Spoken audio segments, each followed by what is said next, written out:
언제 어디서든 쓰일 수 있는 그 한 가지 서론 구성 방식을 여러분이 익숙하게 해놓고 그게 충분하게 내가 할 수 있을 때 다른 방법도 한두 개 정도를 여러분이 연습해 보세요.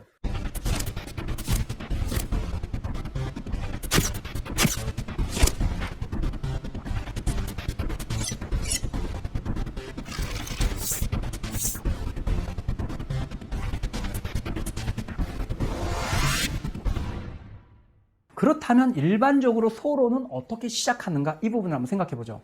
자, 이것도 몇 가지를 크게 찾아볼 수 있는데 지금 여기 나오듯이 한 5가지 정도를 제가 한번 여기다 정리를 해봤습니다. 물론 이거 외에도 많이 있어요. 그렇지만 일단 가장 많이 나오는 걸 5가지 정도 해봤습니다. 자, 보면 구체적 사례를 제시하며 시작한다. 가장 보편적인 방법입니다.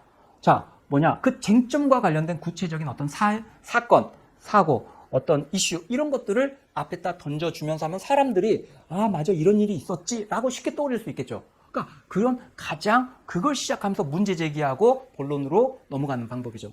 자, 이게 가장 많고 그 다음에 또 어떤 개념 쟁점 사건을 내세우면 시작한다. 자, 이건 어떤 경우냐면 그 사안 자체가 그 사건에 대해서 질문이 주어진 논제 자체가 어떤 특정 사건에 대한 거예요. 근데 그 사건 자체가 워낙 유명하고 중요한 사건이야. 근데 그것과 다른 엉뚱한 사건을 또 예시로 들 이유가 없지 않습니까? 그럴 때는 그 쟁점 사건 자체를 먼저 그 이야기를 풀어주는 거죠. 예를 들어서 세월호 사태에 대해서 어떻게 생각하느냐 뭐 이런 얘기가 나왔다. 그거에 대한 어떤 대응 뭐 이런 게 나왔다. 그러면 그 자체에 대한 이야기로 먼저 들어가 주는 게 좋죠. 여기서 무슨 갑자기 세월호 사건 말고 다른 어떤 걸 이야기한다. 이거는 별로 그렇게 좋은 방법이 아닙니다. 그러니까 그 사안에 따라서 이건 좀 달라지죠. 그런데 이 경우도 사실 맨 앞은 거기에 대한 그 개념에 대한 논의라는 보다도 구체적 사안, 예시, 사례로 시작하는 겁니다. 이것 또한 마찬가지로. 그래서 어떻게 보면 크게 묶을 수 있다. 이렇게 이야기할 수 있을 겁니다. 자, 세 번째는 논의 대상에 대한 개념 정의로 시작한다. 이런 얘기가 있어요. 자, 이거는 흔히 일반적으로 어떤 논리적인 글에서 이렇게 시작하냐면 주로 학문적인 논의를 할 때 보통 이렇게 시작을 합니다. 예를 들어 논문이라든지 뭐 이런 리포트라든지 이럴 때 이렇게 시작하는 경우들이 많죠. 왜? 보통 논문 같은 경우도 어떤 내가 다룰 대상에 대해서 개념 정의를 시작해주고 내가 사용할 용어에 대한 용어 정리 이런 것도 시작해주는 게 그 학문적이고 학술적인 어떤 그러한 목적으로 또 그러한 글을 목적으로 의도로 그 글을 보는 사람은 그게 그렇게 따분해지지 않아요. 그렇기 때문에 오히려 이렇게 시작하지만 사실 이게 어떤 언론사 또는 방송국의 논술 시험에서 이렇게 시작하는 것은 좀 예외적이라고 볼 수도 있을 겁니다. 물론 가능하긴 하지만 예외적으로 적용될 수 있다. 이렇게 생각해 볼 수 있겠죠. 자, 다음으로 생각할 수 있는 게 일반적 견해, 논란이 되는 견해의 문제 제기를 시작한다.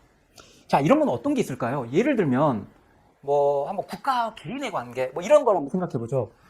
한 개인은 그러니까 뭐 우리 흔히 하는 얘기가 그런 거 있잖아요. 국가가 나에게 무엇을 해줄지를 묻기 전에 내가 국가를 위해서 무엇을 할 수 있을지를 먼저 생각해봐라. 뭐 이런 얘기, 뭐 유명한 말들이잖아요. 자, 이거를 예를 들어 노직과 같은 자유지상주의자다. 아니면 뭐 이게 아니더라도 근데 민주주의의 개념에서 보자면 이런 사고는 어떻게 보면 물론 공동체주의적인 사고라고 볼 수도 있지만 그것보다는 국가주의 또는 전체주의적 발상이다라고 보기가 쉽겠죠. 자, 그러면 이런 자유지상주의 또는 어떤 자유주의의 관점에서 내가 이런 것들에 대해서 도발적으로 이러한 발상 자체는 잘못됐다. 국가는 지금까지 어떤 국가를 위해서 개인이 존재하는 게 아니라 나를 위해서 국가가 존재하는 것이다 하면서 일반적 견해나 이거에 대해서 문제 제기하면서 반론을 먼저 탁 치고 들어가는 거. 그러니까 예를 들어서 어떤 그러한 일반적 견해나 논란에 대한 견해 이것이 어떤 논제의 핵심이다. 그럴 때 그거에 대한 반대되는 견해를 맨 앞에 툭 던져주고 시작하는 거. 이런 것들도 굉장히 임팩트가 있죠.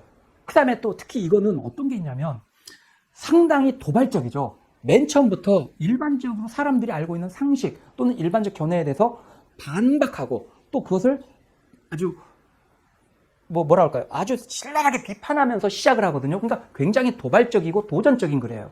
그래서 이 글은 굉장히 임팩트가 있긴 한데 사실은 조심해야 될 게 이렇게 임팩트 있게 한다는 얘기는 그 다음 과정에서 내가 얼마나 탄탄하게 즉 본론에서 그것을 설득력 있게 뒷받침해 준다면 아주 좋은 글이 됩니다.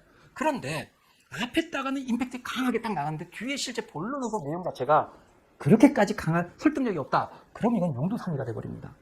그러니까 이 방법도 진짜 내가 그 주제에 대해서 깊이 있게 알고 나는 확실하게 할 수 있다 할 때는 써먹을 수 있지만 그렇지 않을 때는 너무 좀 오버한 것 같은 이런 식의 느낌을 줄 수가 있습니다. 그래서 이 방법도 여러분들이 무조건 쓰려고 하기보다는 요거는 약간 예외적으로 쓸 수 있다 이렇게 생각해 주시면 좋을 것 같아요. 자, 그 다음에는 글의 중심 내용, 주제를 내세우면 시작한다. 이 경우는 어떤 그 주제 자체가 어떤 경우에 많이 쓰이냐면 아주 대중적이야.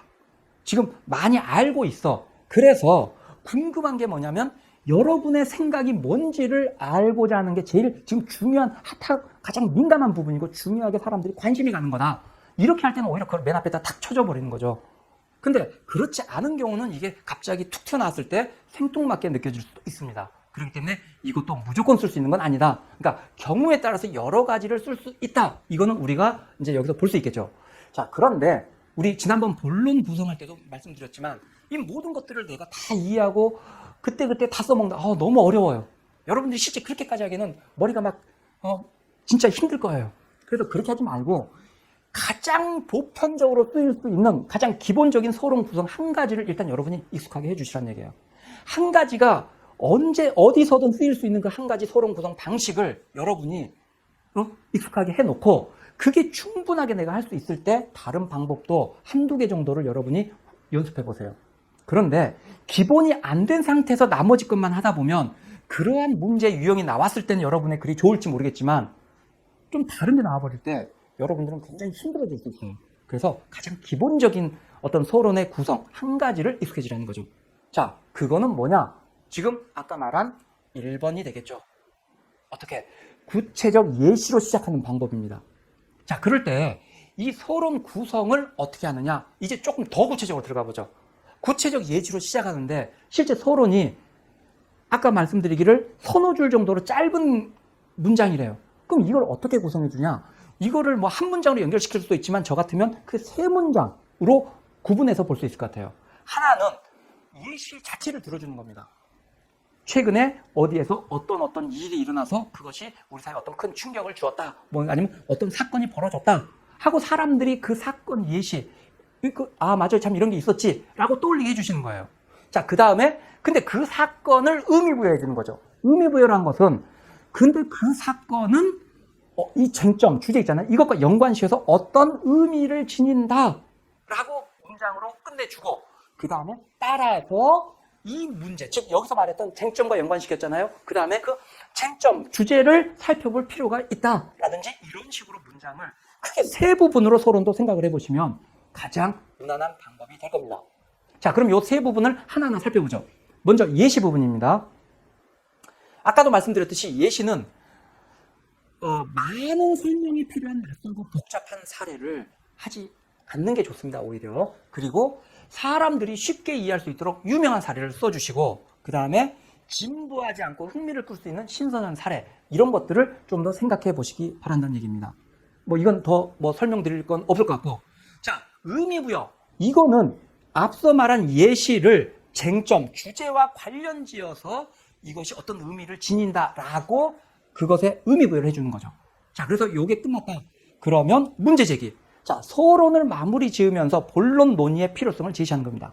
따라서 우리는 이 주제에 대해서, 이 쟁점에 대해서 앞으로 어떻게 이 쟁점의 어떠한 측면에 대해서 뭘 따져봐야 된다든지 이런 식으로 이 문제 제기하면서 이것을 끝낼 수 있을 겁니다. 여러분의 구독과 좋아요는 제가 영상을 제작하는데 큰 힘이 됩니다.